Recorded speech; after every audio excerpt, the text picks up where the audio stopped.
live on Hello Facebook. Hello. Hello. Right. So today, welcome to Business TV. Today we have Trevor Krueger with us. And Trevor is an experienced event promoter with a demonstrated history of working in the entertainment industry. He now runs Big Year Radio, which is a radio station for disabled and disadvantaged people. Mm-hmm. And basically, basically Trevor's put together the station, and his correct me if I'm wrong, Trevor. I will, don't worry. You have, it's not for disabled and disadvantaged people, it's for everybody. It's for everybody, yeah. But it just focuses on more information for people living with disability and disadvantage. And the idea is to bring people into the mainstream and prove to the regular people, and I use that very awkward term, regular people, it's to show that people with a disability or disadvantage are just as capable of producing great content as anybody else, whether that's on the microphone, in the background, doing research or news or whatever they're doing. And we just become part of a community. And I think that radio takes away the visual disadvantage of seeing somebody in a chair or whatever, and just listen. This guy's got, great content, great ability to perform, and that's it's just about putting a level playing field for everyone. That's all. Yeah, that's good. That's good. So basically, anybody can listen. I think got Trevor to say that because he did it a lot better than you did. Yeah, maybe he should have introduced himself. Maybe that's what we should do. That would I'm free for bookings. That would set us apart from other people. We could have them turn their cameras off and then just do the voice introduction and then just get all high. I did that in a meeting the other day. Actually, it was funny because I introduced myself, and at the moment I came on screen, the camera went off, and I just had to do it audibly. And I said, "Well, that's fine because I'm used to that on the radio anyway, so no problem." Absolutely. It's more fitting, really. It's like the old entertainers, isn't it, where they used to be behind the screen, ladies and gentlemen, prize time winner, 15 years running. You should see me doing Archie Edwards, my ventriloquist act. I'm fantastic on the radio. Oh, how did you get into this then, Trevor? How did you get into the what forced you, or what encouraged you to set up Big Ear Radio? It was all pure fluke. I was very fortunate. I won't bore you with a whole long story, but very fortunate to film a pilot for TV, which was funded by a very famous writer, a stage comedian writer. And when we finished all that, he was, we got very close. And he said, "Have you ever thought of getting into radio?" I said, "Yeah, I'd love to get onto radio. That'd be fantastic. I'd really enjoy that."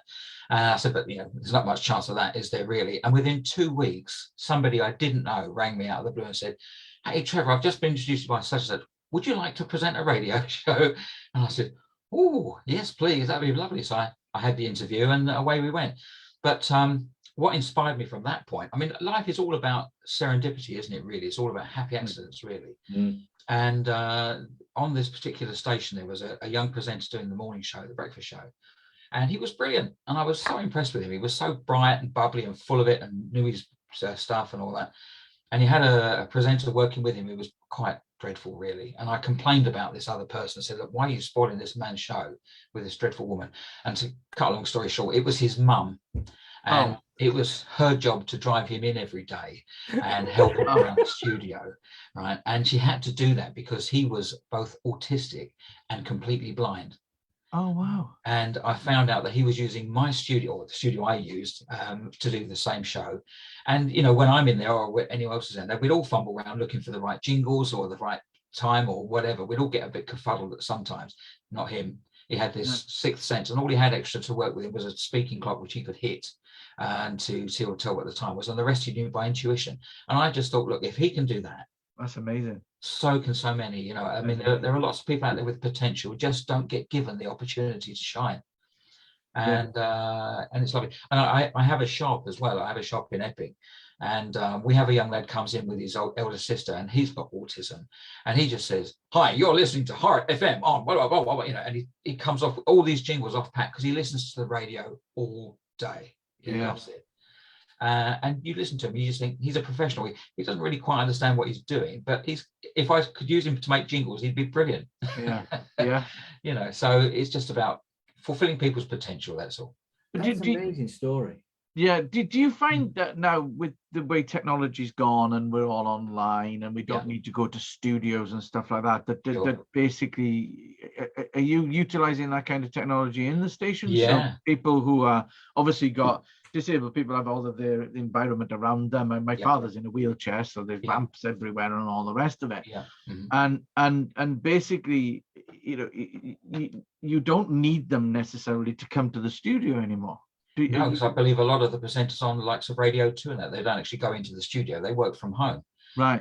There used to be a chap who was on I think 5 or 6 o'clock on a Saturday evening on Radio 2, a very old chap, very grand old guy. Yeah. And he used to do a show, and that was coming live from Scotland, somewhere up in the Highlands he lived. And he had the same studio equipment that we're going to put into our studio, because it's very good.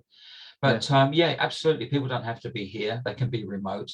And I think half of my presenters at the moment are in America. So they all record from home, send it over. Yeah, so it's fine. Yeah. So yes, they can be anywhere. I'll tell you this seriously, the biggest problem that we unexpectedly encountered was the fact that people are nervous about getting involved in doing something with radio because they might lose their benefits. That's the problem. Wow. Yeah, because if they seem to be able to work or do something, even if it's voluntary, they might lose their, I think it's PIP payments they can lose. So they're all very worried about that. And that's something we've got to get cleared, because, we're here to show that people have got, potential and opportunity given the chance to do something, but they don't very often get the chance to do something. So they can't afford to lose their income. It's just impossible. So it makes people shy away a little bit, which is a great shame, a great waste. So we've got to get over that one. Yeah. Because we're all voluntary, and most of them will be as well. But they've got to have their voice, and it's just terrible to take that away from them. Terrible.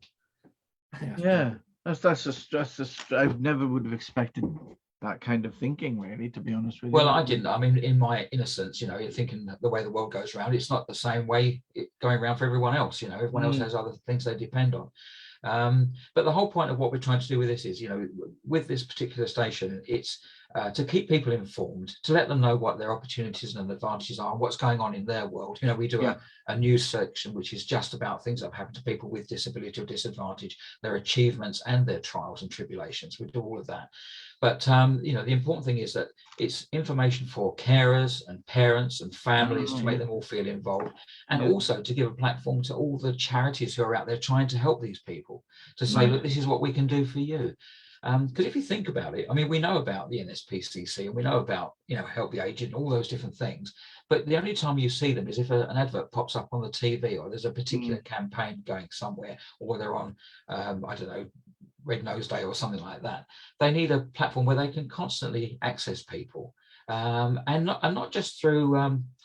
I mean, you've probably seen them. If you watch TV, some of the smaller channels on the satellite, you get these very sad commercials about poor donkeys with their poodles, and it's depressing. And as much as you want to, you don't want to see that every 30 seconds or so on your TV screen. So we want them to put on content on the station which is interesting, entertaining, informative.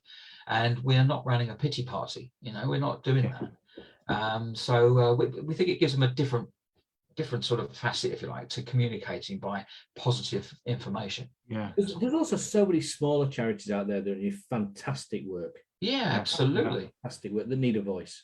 Yeah. They need to be heard, because you know the situation. You're going through charity status now, aren't you? You're trying to, yeah. So probably one thing we'll come on to in a second, but fundraising is so important to these people, because they can't survive without it. They can continue to do great work, but they've got to be able to be funded. Yeah, and especially at times like now. I mean, the situation that's going on in Ukraine, which is obviously terrible and scary. Everybody's money, anybody that's got a few bob in their pocket, that's where they're going to put it at the moment. So the other charities are really going to suffer for that, and it'll take them time to claw back. And it also affects me, because I'm trying to raise money at the moment, and obviously to me my campaign is extremely important, but in the light of those poor people out there, even I can't argue that. I would rather give to a hungry child or someone who's cold, or some transport or safety, than worry about what we're doing here. But ultimately that's who we're here to help. Yeah, absolutely. The sad thing with that is how many charities have sprung up well, exactly, the Ukraine thing, when the Red Cross are already there, and they're already on the ground, and I do think sometimes that these charities that spring up are more opportunistic than anything. I'm trying to help a charity at the moment, which is a dog charity for Bosnian and Romanian dogs. Yeah. We're putting together a YouTube channel and stuff for them. Mm-hmm. And they're in the same boat as you. They're going through the process of registering as a charity. It's going to take a long time. Yeah. And everything's getting sucked away by the Ukraine thing. And yeah, that's right. And of course, when we first set this up, or set the process in motion, we were told it's going to take 12 weeks, 3 months, to get this thing rolling, and we're still waiting. And I did some checks yesterday, and because of the strain that the Charities Commission are under, it's probably going to take 6 months. Yeah. Well, that's a hell of a long time to be sitting around waiting for things to happen. But the problem for them is they themselves are underfunded, understaffed, and overworked. And one of the things they're having to deal with at the moment is lots of complaints about things that are being, misappropriations, if you like. And there's this very big one, which we all know about, that's being investigated at the moment with Captain Tom. Right.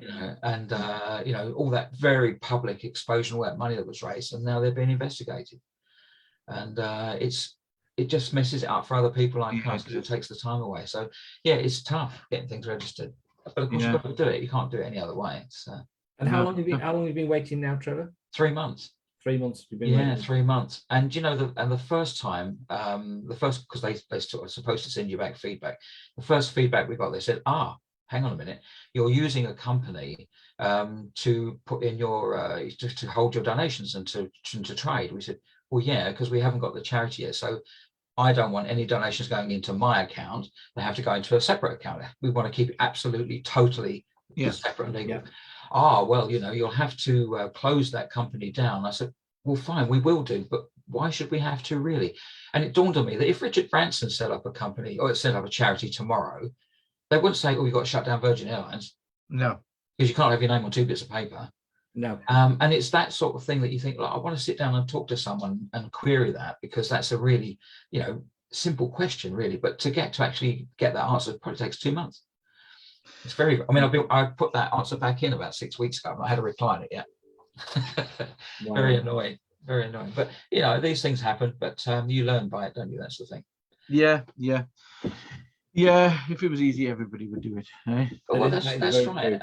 And to a point, that's a good thing, because if everything was easy, then everybody would be doing it, and it wouldn't make you special. So things have to be an endeavor to get there, to make it real, I think. So it's not, it's not something to over complain about. Just frustrating.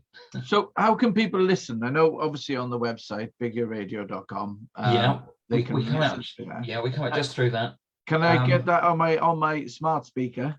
No, you can't, not yet. We're not able to do that yet, because we've only got that one place to go through. We will do that, but apparently it's very expensive to get digitized. Is it? But we are looking at that. The ironic thing is, there's a website that handles most of the independent radio station output across the country, called Listen In, and you can go there and find, and there's another thing as well called Radio Garden, which if you pop on that, it just gives you a map of the world and little spots for all the radio stations. You can zoom over it with your cursor and find thousands and thousands of radio stations. Oh, cool. But it is cool. It's interesting. We found a lot of people, or they found us through that quite a lot. But the problem with this network that I'm trying to get onto, which you really need to be on to be seen, they're not taking any more submissions. They've sort of closed down, and I think they're a small sort of, I suspect, father and son run sort of industry, right, from home, and it's grown out of all proportions, and now it needs someone really bigger to take it over and manage it. Really, that's what it needs. Yeah. Because we can't get on there, so people can't find us there. But they can listen through the website till the cows come home. And we're also on Mixcloud as well, of course. Right. Okay. That's good. It's good. I'll have to. We'll have to have a listen. One of the things that we're going to do with 1 Hour Networking is we're going to do a short advert that you've you've said you're going to put it on the station for us. Well, you offered me £1 million. I couldn't refuse it, did I? I mean, More than I expected. I wish I had a bloody £1 million. I'd give it to you. I would. Oh, Gareth will lend it to you. He's loaded. He's all right. Oh, he's a car salesman. Of course he's loaded. Good Lord. Yeah. Dear me. No, it's really interesting. I have to have a listen. And what do you broadcast 24 hours a day? Yeah, we do it every Saturday. We do a 16, or this week it's 17-hour loop that goes up. It's uploaded on a Saturday night about 7 o'clock, takes over for the week, and every week we renew that. But we reach we've reached listeners in 208 countries so far. Okay. And I suppose our hotspots are, the USA, Canada, but we get some interesting places. People pop up in, I don't know, anywhere really. We get people listening in the Philippines and Singapore, and the most interesting one I think is China. Because as you know, it's not easy to listen to anything outside China from China. So I love it when they pop up. Yeah. But we'll get people from Peru and Indonesia, and it's just lovely. So we will be global, and that's important for us, because we're looking for, our audience that we're after is 1% of the disability population of the world, which is 1 billion people. Yeah. And going back to Richard Branson again, he said when launching Virgin Cola that his target was to get 1% of the cola market. So I thought, well, that's good enough for us to work on. 1% doesn't sound like very much. It's very modest, but that would give us 10 million listeners. Wow. Yeah, but I hate to say this, but Virgin Cola bombed. I know. It's not really the model you want to be aiming at. No, I want to get 1% and survive. 1% and survive, yeah. Perhaps we'll fizz a bit better than Virgin Cola. Well, then I like it. Nice. Nice. Unintended. Yeah, I've got a tube of Mentos to stick in the top of the station if it needs busting up a bit, Good. Obviously, apart from us and business TV, how are you promoting yourself then, Trevor? How are you getting out to people to say, come and listen to us? Well, it's purely word of mouth, which is always the best form of advertising. People recommend us everywhere, and LinkedIn and Facebook and all that sort of stuff, of course. But we haven't been over pushing ourselves. We wanted to see who would find us accidentally, if you like, because at the moment, we're only putting out a test broadcast, if you like. But it's getting to be so popular. I mean, I'm absolutely, I'm bouncing all off the walls at the moment, really, because I just want to go live, and we desperately need a studio. But when we do go live, what we'll have to do is we'll probably do a 10-hour stint. 12-hour stint from 10 in the morning till 10 at night. Right. And then we'll repeat that for the other side of the hemisphere, and we'll do that 24 hours a day that way, because it won't be easy to coordinate enough people into a building here to do that 24 hours a day. But I think that works very well anyway. But people just love it. And what's nice is we can see how many people are listening. We can see where they're listening from. And we also know that where we say maybe get 1,000 unique listeners, that they actually listen 2,700 times. Yeah. So they're not just tuning in once, they're tuning in and coming back and coming back. So, it's nice to see that. Yeah, it virtually doubles our appeal. So that's good. Yeah, it's what you need is obviously repeat. Yeah. And I can honestly say, since we started, we haven't had I shouldn't say this really, because this really is tempting fate, but we haven't had a single negative comment from anybody anywhere. We've only received praise, and people write in and say, one thing or another, can you play this? But they all love it. They all love the idea, and they love the music, and they like the presenters. So, it's encouraging, very encouraging. Wow. I don't read the ones about my show, by the way. I just ignore them, just in case everybody says they're crap. Absolutely. Of course not. Of course not. Well, why would you want to listen to that? Terry Wogan, who's he? Yeah, but the thing is, even if somebody does say it's rubbish, at the end of the day, everybody's entitled to their opinion, but ignore them. Well, yeah, but the thing is, with so many trolls, everybody's talking about trolls and people getting nasty messages and that. You'd think you'd get bundles of it, not the positive stuff. You just get the negative stuff, people just being snipey. But we're very well treated. It's very, very nice, and I find that very encouraging. And I think generally people do have a good heart, and they understand what we're trying to achieve in the sense of inclusion and involvement. And I was reading this week, they reckon that, I can't remember what the percentages were now, but the disabled population of the country is greatly underserved by the media. And yet if let's say the LGBT sort of group, if you like, is overrepresented. It's been swamped with people making more noise about it and giving more information and stuff. So, we really want to lift that barrier up, and it is getting better. There are a lot more people on TV that have got one arm or disfigurement or something and doing extremely well. but it's got a long way to go yet. Yeah. So going back in time then, Trevor, what advice would you give your younger self? What if you could go back and say, look, is Trevor at 22? Yeah. What would you tell him? My mum gave me some advice then, but I won't tell you what that was, but I wish I'd followed it.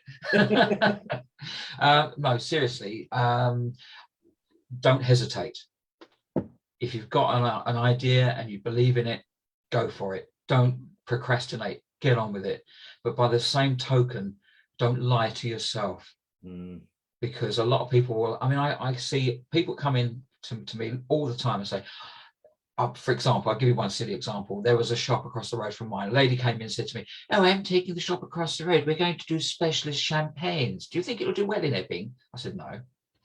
She said, "Oh, really?" I said, "Well, of course not. Not everybody around Epping quaffs champagne all day. You might, but they don't. And if they do, they'll get a bottle from Tesco's or from the wine merchants up the road." Yeah. It's not the southern Paris or southern France or something like that. It's just not that. So you've got to, and I always tell people, if they have a store, sell what people want to buy, not what you want to stock. Yeah. It's you've got to, you're providing a service, whatever it is, whether it's music, news, or balls of wool as in my wife's shop. You can only stock what people want to buy, otherwise you're just kidding yourself. So never do that. Never hesitate. Don't lie to yourself. Brilliant. So what do you want to achieve with Big Ear Radio in the next 12 months? Where do you see it going? Apart from global domination? Apart from just slightly, maybe just slightly less than global domination. We want to be seen as the good guys. We want to be seen as a really genuinely helpful, productive, creative, proactive station that really wants to do some good. Because I think that's missing a little bit in the world. We're totally unmotivated by money. We all need to earn a living, but that's not what gets me up in the morning. I want to achieve things, and I think it's a bit like being a young man out on the town. It's the chase. You want to chase this, and you want to make it work. You want to win. It's not about pulling at the end of it, if you like. It's about making it work and getting it there. So I'm really excited about that. And if I could get that young man I was talking about before on my station, that would be fantastic, because he deserves to be on the radio. He's disappeared now. He lives a bit away from me. But there are other people I've got in mind that I desperately want to get involved, because I know it would make their life. Yeah, absolutely. Really. Brilliant. So for our viewers, do you have any favorite apps, website tools, products that you use on a daily basis or a weekly basis that help other businesses? The one I swear by, and I mean, a lot of my stuff is audio stuff, so it's not so much of interest to anybody, but I would not live without Spycatcher. Ooh. Right. What does that do? It's basically a malware spotting and eradication tool. It's you have to pay a bit of a subscription to it, but I run that every morning, and I get all the crap cookies that people have put on my site, all the malware if I get in there, because as you can appreciate, we're downloading music from all over the place. People are sending us stuff from anywhere, and often it's from files we don't recognize or know. So we have to check all the time, and that is absolutely priceless. I would never lose that. Spycatcher, very good. Wow. Have you heard of that, Gareth? I haven't. I'm just Googling it now. Unfortunately, there's a book called Spycatcher as well. So yeah, I'm sure there is. I'll have to put app. Yeah, it's worth having. I don't use much of the other sort of protective software, because I find that does it all for me anyway. Yeah, really, very good. I'll have to have a look for that. Yeah, good one. So I tell you what we'll have to do is I'll have to download this interview and send it to you. Send you the MP3. Please do. And you can put it on the show. That'd be fantastic. Can I edit you two out? Of course you can, by all means. You can, yeah. By all means, you do what you want. Fine. Yeah. No, that'd be lovely. Thank you very much, Gareth. That's very kind. Yeah, I'm still trying to get you into Netopia. I will persevere with that, even if it's a different way of doing it. Yeah, I mean, I'll ask the host and say, look, we're trying to do this. What's the code? Perhaps I'm using the wrong code or something. They might give me something to help you, but they're a bit backward at coming forward. They're very reliable. The platform I use, they don't break down, hardly ever. They're very good, but they're not the biggest people on communication for a company that hosts radio stations. It's quite strange, really. Yeah, it needs autoplay on the link, doesn't it? Yeah, well, you see that website that we're using there, the And again, you're talking about things I use every day. That is a website run by a company called Homestead in America, and it really is a WYSIWYG site. What you see is what you get. It's very simple. I can do it. It's not brilliant. You can see by the standard of the design, it's not, I'm not a web designer, but it does give me access. And I found that companies like, I'm sure they're all the same, but people like GoDaddy and people like that, they're very good, but they couldn't host radio output. So totally useless for me. I couldn't put a play button on there. And the thing I can't do with the one I've got now is I can't move it across the pages, and that's desperately what I need to be able to do. Yeah. So maybe if anyone's out there who's got a bit of HTML that gives me a radio player that will stay constant on the screen when people are going through the pages, that would be very useful. Yeah. Cool. Right. Well, that's been fantastic. That's been absolutely brilliant. It's been actually, I've learned quite a lot there, actually. Oh, good. It's been quite fascinating, the whole world of radio and stuff. I've often been told I've got the face for it. Yeah, well, I'd agree with that. You're handsome enough to be a driver in a movie. Do you know, I have been. Only behind darkened glass. What? Hey, okay. I made the joke about me first. Don't bloody gang up on me the time. No, we love you really, Gareth. Can I just actually, on something you just said there about learning, I just want to say, this is an important point I think I wanted to make. I've always gone through life with a bit of a chip on my shoulder, that I was never able to go to university and get the qualifications I believe I should have got. Because believe it or not, when I was at school, nobody ever told me there were universities or that you could go on to higher education. It was 16, get a job, and I really feel cheated about that, because it's always been a bugbear of mine. And I've always felt a little bit insecure with people who are degreed with this, doctors of that and whatever, PhDs here and there. But I've learned over my life that it's not about the piece of paper you have, it's about the smarts you carry in your head. That's right. So if anybody out there has a dream and they think they can do it, go for it, because I constantly talk to people who say, you're doing a great job, that's fantastic. So never give up on your dreams, just go for it. Dead right. Yeah, I agree. I've met some really thick people who've got degrees. Yeah. So don't put stock in a piece of paper. Use your smarts up there. It's all about smarts. No, it really is. Right. Well, thank you very much. It's been a really good interview, and Do I get my check now? YouTube. You check. Yeah. As I say, it's in the post. Yeah, I didn't say we were a commercial radio station. It was a percentage of what we earned from this program, wasn't it? Oh, fair enough then. How much do you want me to send you? You can pay us. Brilliant. It's all good fun. Brilliant. As you can see, we're very light-hearted. We're all about being a big family, being very friendly. That's how we work. So what you see in here is what you get on the station. So come and join us. Exactly. Tune in to Big Ear Radio on bigearradio.com. Yeah. And just one last thing, very finely, I know you're trying to get rid of me, but Big Ear stands for Equal Ability Radio. That's the only reason we're called Big Ear, EAR, and it's the station that listens to you. That's very clever. That's very, very clever. Well, I told you I was smarter than people with degrees, didn't I? Yeah. That's very clever. Equal Ability Radio, the station that listens to you. Big Ear. Brilliant. All right. Right, I shall have a listen. Thank you, gentlemen. That's very kind of you. It's been lovely. I've thoroughly enjoyed myself. Cheers, Trevor. Bye, everyone. Bye now. Bye.